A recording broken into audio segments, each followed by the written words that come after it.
Hari Om. Today we will proceed with Bhagavad Gita, chapter 13, from verse number 18. At the beginning of this chapter, Arjuna had asked the Lord to clarify 6 technical terms. The Lord has clarified up to now 4 terms, that is, topics of Ch13, Ch13, Jnanam, and Neyam. These 4 topics have been covered so far. So in verse number 18, the Lord summarizes the discussion so far. He says, Iti, in this way, that means from verses up to verse number 17, Samasataha, briefly, Uktam has been spoken of. So the Lord says, up to now, I have briefly given you the explanation of what he says. Number 1, Ch13, and as we understood, Ch13 means the field or the entire world of objects or matter.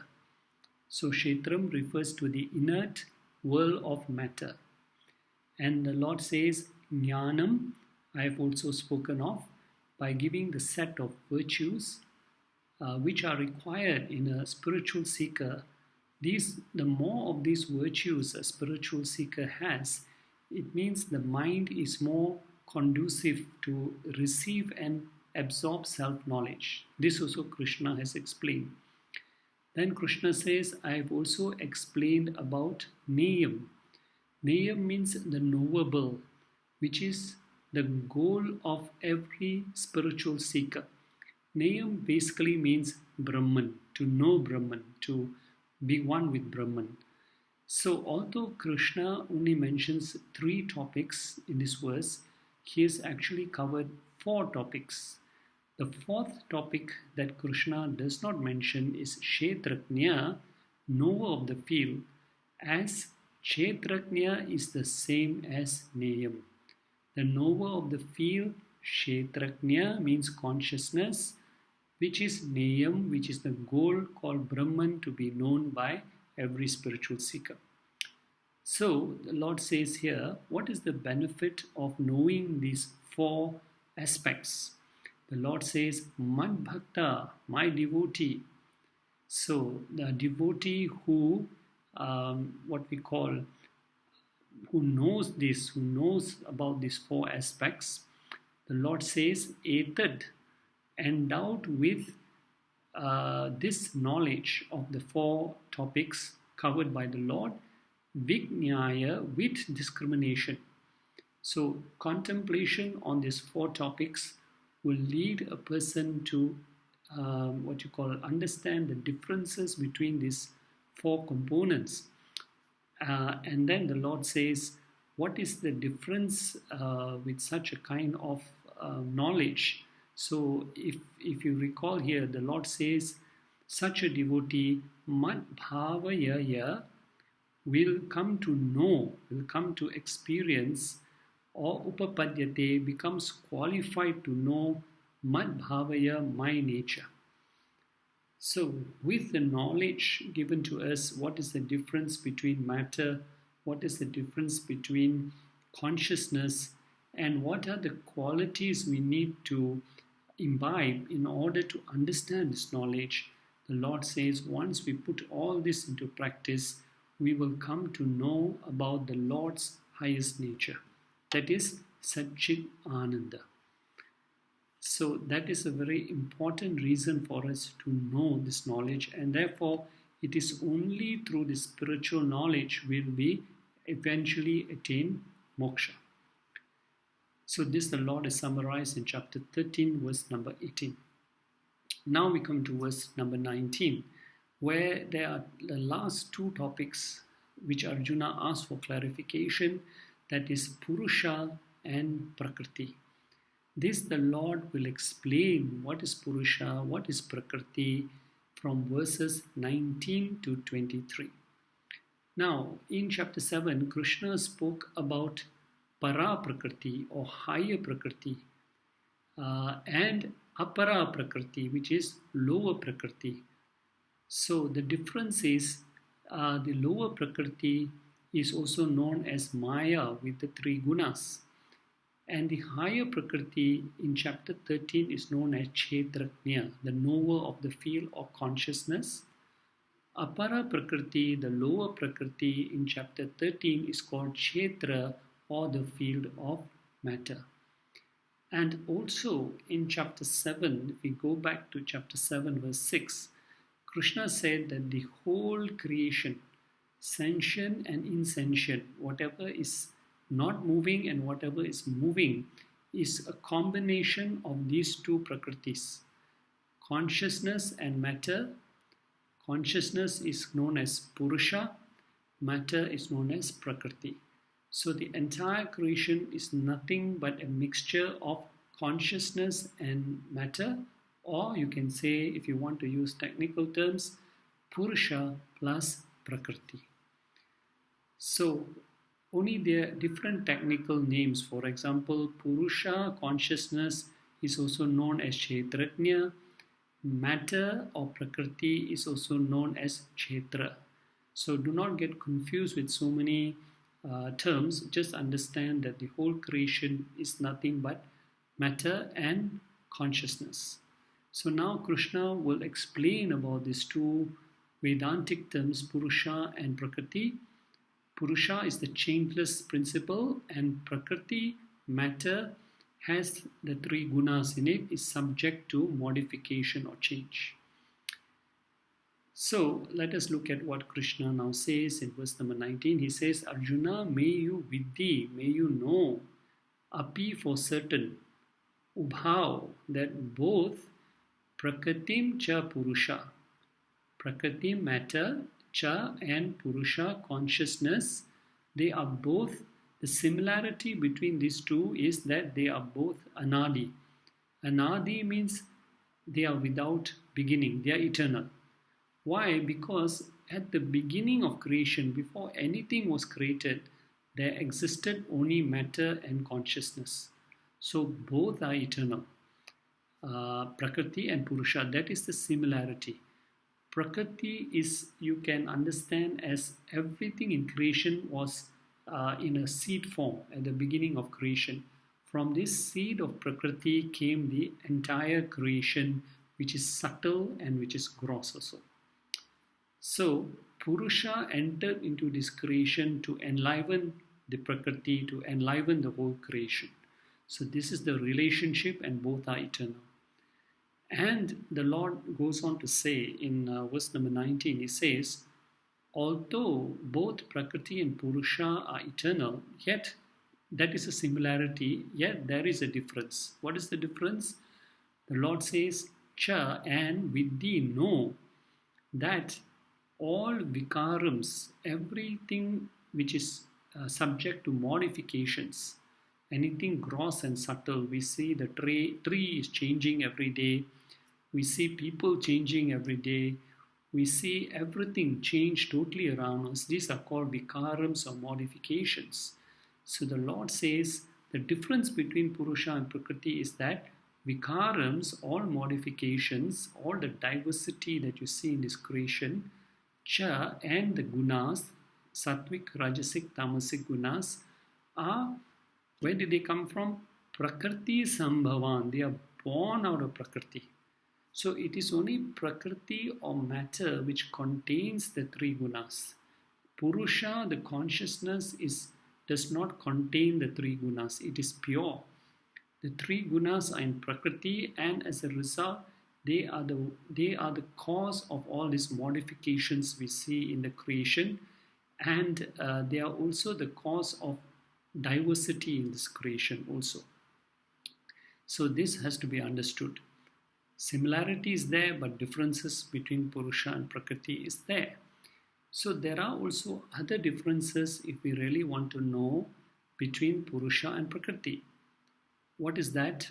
We will just look at 4 differences. The first difference is Purusha is nirvikaraha. It remains as one, whereas Prakriti is always changing.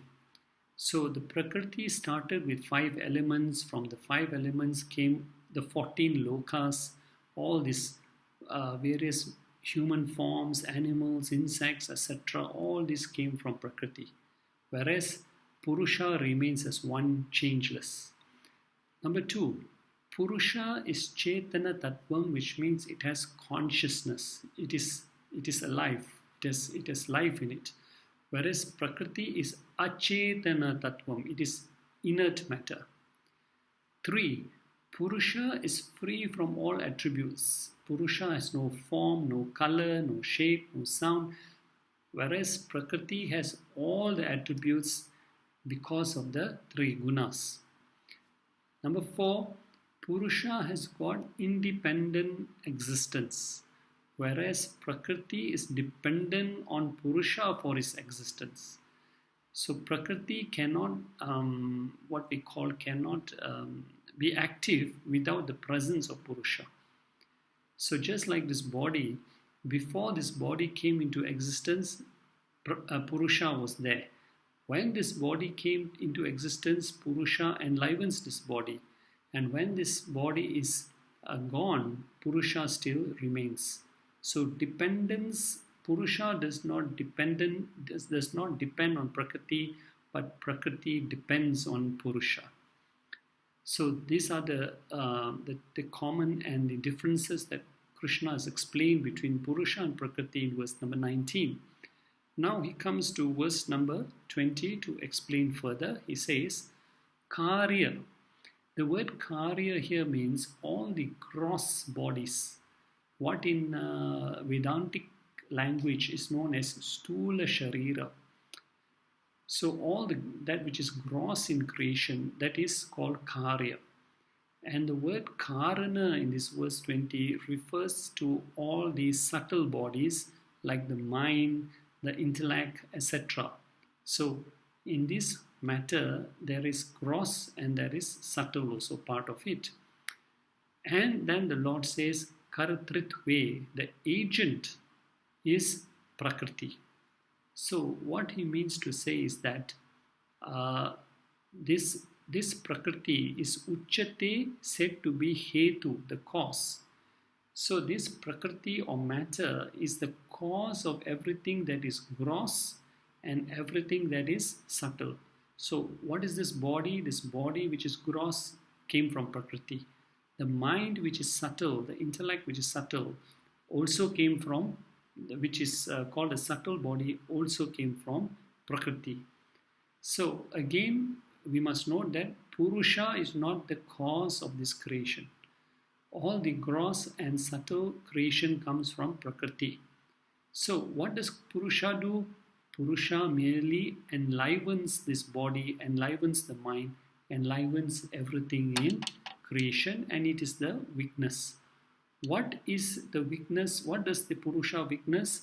The Lord explains in this verse, Sukha, happiness, Dukkha, sorrow, meaning when the human being goes through all kinds of Sukha, Dukkha experiences, goes through happiness, goes through pain, goes through pleasure, goes through suffering, the experiencing factor, Bhoktritve, the experience, the reason that one can experience all this is because of what?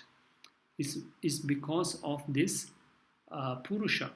But we must understand that it is Purusha allows the mind to experience all kinds of emotions.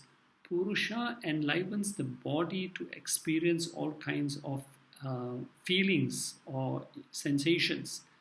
But Purusha does not get affected.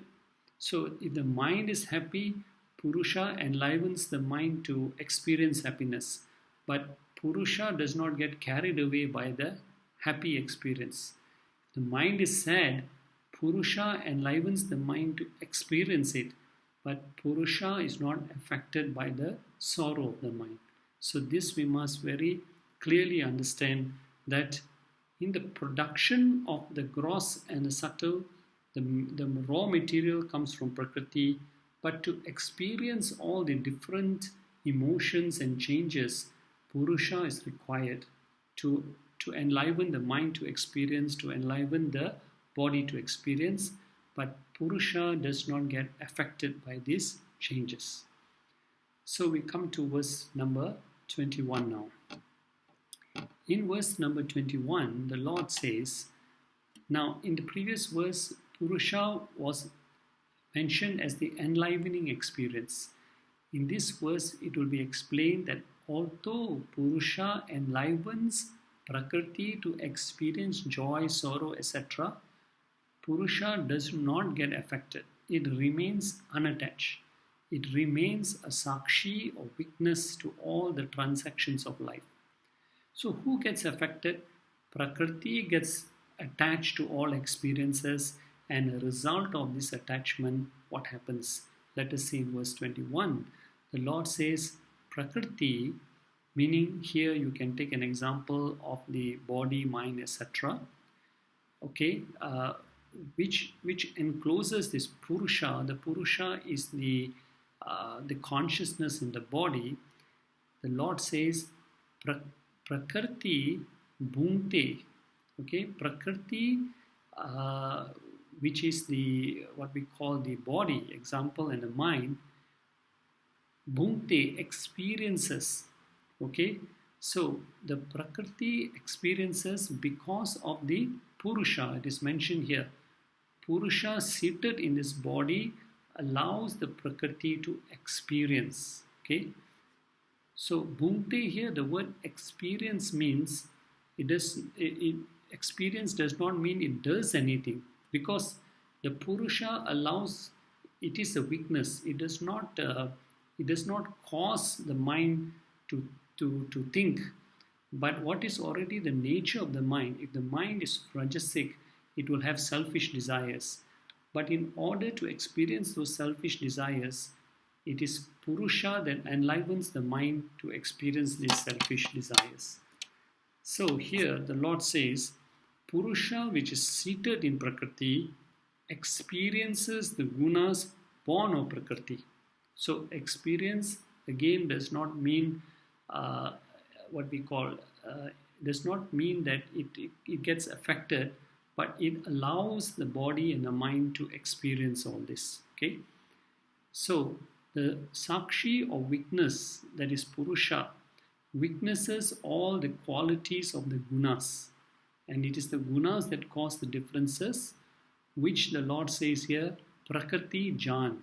Prakriti Jan means these gunas are born out of Prakriti. So the sakshi, the witness, is aware of the changes but is not affected. So who gets affected? It is our body that gets affected. It is our mind that gets affected. And why is that? Because of the wrong identification. When we say, I am this body, idam shariram, then we get affected by everything that is happening. So because of this, the Lord says, Guna Sangaha. Guna Sangaha means we get attached to the three gunas. In chapter 14, the Lord had already explained how the gunas bind us, how the gunas bind this body and the mind to experience all the different changes. So we experience happiness, we experience sorrow, we experience all the changes of the body and all the various experiences. So Guna Sangha is the Karanam. The word Karanam here means the cause for all our suffering. So the Lord says here, Asya, for this individual who wrongly identifies with his body, becomes a karta, becomes a doer, becomes a bhokta, receives all the punyam and papam. So because of that, he takes janmashu, birth, where? Yoni, in wombs.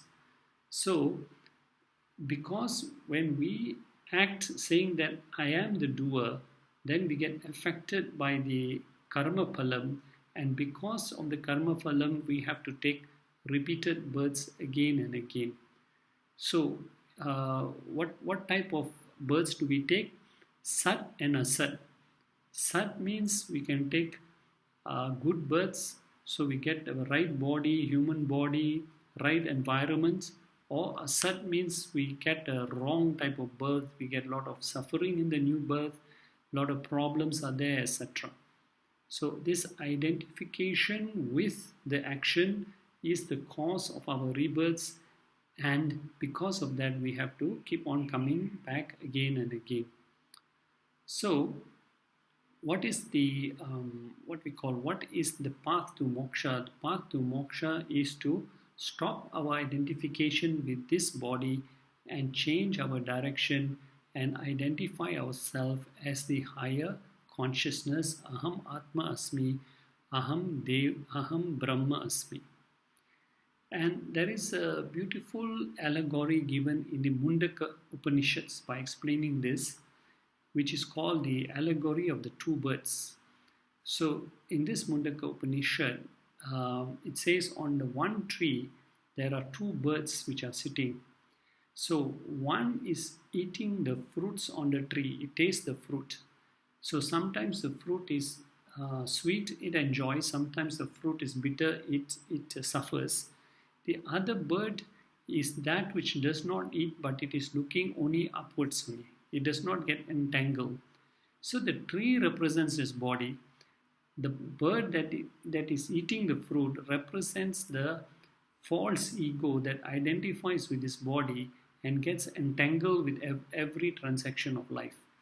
The other bird represents the Atma bird, which looks to God. It does not get attached or entangled in this body. So just like that, we have a choice to be the bird that hops from tree to tree, fruit to fruit, and enjoys this, says, I am the doer, so enjoys happiness and enjoys sorrow, or we can identify as the Atma bird and consider ourselves as the higher consciousness. So this is a beautiful allegory that is given in the Mundaka Upanishad. Now we come to verse 22. So here in verse 22, the Lord explains that he says, what is in verse 22 now? He explains, or he gives the description of what is this Purusha. So what is this Purusha? He says the Purusha is Upadrashta. Upadrashta means it is the witness. It is observing all the experiences of the body, but it is not affected. So Drashta means witness. Upa means close. It is very close to us. It is this Atma in the body which is experiencing. It is very near to us. It experiences but never gets affected by the experiences. So it illumines. It illumines a body, it illumines a mind to experience but does not get affected. In the Brihad Aranyaka Upanishads, there is a verse that says, he meaning the consciousness, is untouched by whatever he sees in that state, for this infinite being is unattached. Second quality of Purusha that the Lord gives here is Anumanta. It permits, it blesses. It never stops us. If we want to do good actions or we want to do bad actions, it does not influence. It is Anumanta. It permits all actions to take place because it does not influence us. The actions that we do are determined by the gunas. It has nothing to do with the consciousness. It never interferes in anything. In Sveteshvatara Upanishad, it is said, he, meaning the consciousness, is the witness, the bestower of intelligence. Third quality of Purusha is he is Bharata, meaning he is the sustainer. Due to his own self-existence, self-effulgence, the Purusha is the Bharata, the sustainer and the nourisher of the body and the mind. Just like electricity is the nourisher of all appliances. It gives power, it gives energy to all appliances to function. Just like gold is the sustainer of all ornaments. Purusha is the sustainer of this body, this mind. Next quality, Bhokta. It is the experiencer. Again, varieties of experience and thoughts take place in the mind and body, which is Prakriti. The Purusha merely illumines the body and the mind to experience. but it does not get affected. Next quality, Purusha is Maheshwara, it is the great Lord. Maha is supreme and Ishvara is the Lord or the supreme controller. This means that the Atman or the Purusha is the same as the supreme consciousness. So it is the master of the body, it is not under the control of the body, it is not controlled by the three gunas also. Next quality is it is Paramatma, it is the supreme self. Param is supreme, Atma is self. So this Atma is also known as Paramatma. It is enclosed in this body, it is called Atma, but when it is the all-pervading consciousness, it is known as Paramatma. So why are there so many names? So from the standpoint of the location, that's how it is named. In the body is called Atma, when it's all-pervading, it's called Brahman or Paramatma. But actually in reality is only one. Just like a person in the house is known as the father, he goes to the office, he's known as the manager. When he goes in the evening to the badminton court, he's known as a badminton player. But it is only one person, not 3 or 4 different persons, depending on the location. Where is this Purusha? The Lord says, Asmin Dehe, he is in this body. Purusha is also in this body, he is also outside this body. He is like space, he is everywhere. So he says, this Purusha, Ukta, has been referred to in the scriptures as the Purusha Para, as the Supreme Purusha. So the Lord has given now the examples, the description of Prakriti. He has given the description of Purusha.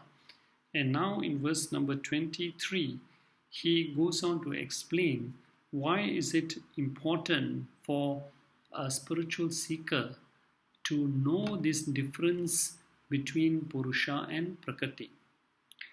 So in this case, we have to look at, now the Lord is giving us the reason why one should understand the differences between Purusha and Prakriti. So let us look at this verse here, verse number 23.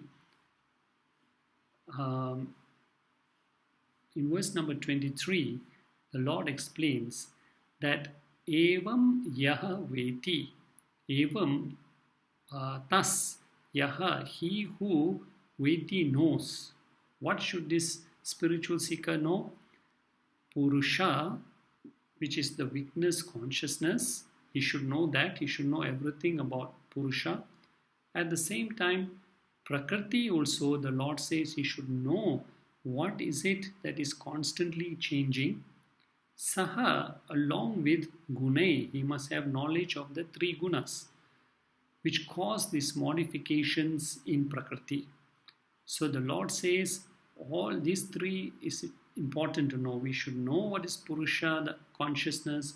We should know what is Prakriti, matter. We should know also about the 3 gunas. So what is the greatest advantage of knowing about these 3 gunas? The Lord says one who clearly understands the nature and difference of Purusha and Prakriti, Vartamano, he continues to live his life. It's not that suddenly he becomes something different. No, he continues doing his duties. He continues performing all his responsibilities. Vartamano, sarvataha, in any manner, in whatsoever. Eva, even after he gets this knowledge. So it is not that when we have this knowledge that we must run away from our duties and responsibilities. We must carry on. But when we understand the differences between Purusha and Prakriti and we identify ourselves as Purusha, then we rise above all these ups and downs of life. We do not identify with everything that is happening to the body, happening to the mind, understanding that I am just a witness to all this. It is not easy because from birth we have been entangled. We've always been identifying ourselves as this body. Our name, if somebody asks, who are you? You give your name. The name pertains to the body. If somebody asks you, how are you feeling? You say, I'm happy, I'm sad. Again, that pertains to the body. So this shift in understanding who we are is not easy. It requires constant study of the scriptures. It requires constant contemplation. And ultimately, if you come to accept that you are this Purusha and you are not this Prakriti, then only a person can attain liberation. And you are not affected by all that happens, the changes that happen to the body, that happens to the mind also. So what is the end result? The Lord says, not only does he become free from the shackles of the ups and downs of life, but the Lord says, Saha, such a person, na, is not abhijayate, is born bhuya again. So upon death, this person does not take a subsequent birth. He is free from the cycle of birth and death. He attains total liberation. Mukti or moksha, ultimate liberation. And there's a beautiful story told in the Mahabharata. So one day it seems sage Vyasa was standing on the banks of the Yamuna river. He couldn't cross over to the other side as the tide was very strong, and the boatmen refused to take him across the river. So while he was waiting, some gopis came and they also wanted to return to the other side of the river, return to their homes to be with their families, but the boatmen refused to take them because of the turbulent waters. So the gopis went to Ved Vyasa and they pleaded to him. They said, please do something for us. Our families are waiting for us. They would be worried if we don't reach back by tonight. So Ved Vyasa said, look, right now I'm very hungry. First give me something to eat. Let me satisfy my hunger, then I'll help you. So the gopis gave Vyasa whatever they were carrying with them. They had some milk, they had some curds, and they gave him everything, and he took from all of them and he finished everything they had. So then they told him, now that you've eaten, can you please help us? So Vyasa went to the banks of the Yamuna river and he said, O Mother Yamuna, if I have not eaten anything today, may you part your waters and let us cross safely. So he's saying that, he's saying to Mother Yamuna, if I have not eaten anything today, may you part your waters and let us cross safely. And the gopis were shocked. They said, how can sage Vyasa say he has not eaten anything? He has finished every bit of food we've given him. But astonishingly, the waters of the Yamuna parted and Vyasa and the gopis were able to cross safely. Because sage Vyasa was a highly realized soul, he never considered or identified with his temporary mortal body, but looked upon himself as the immortal soul. So when he said, I have not eaten anything today, it means not his body, but him, I meaning that higher consciousness. So that is something we should all, of course, strive to attain, and it requires us to go through thoroughly the path of Jnana Yoga. So with this, we will end with verse 23 and we will resume with verse number 24, chapter 13 in the next recording. Hari Om Tat Sat.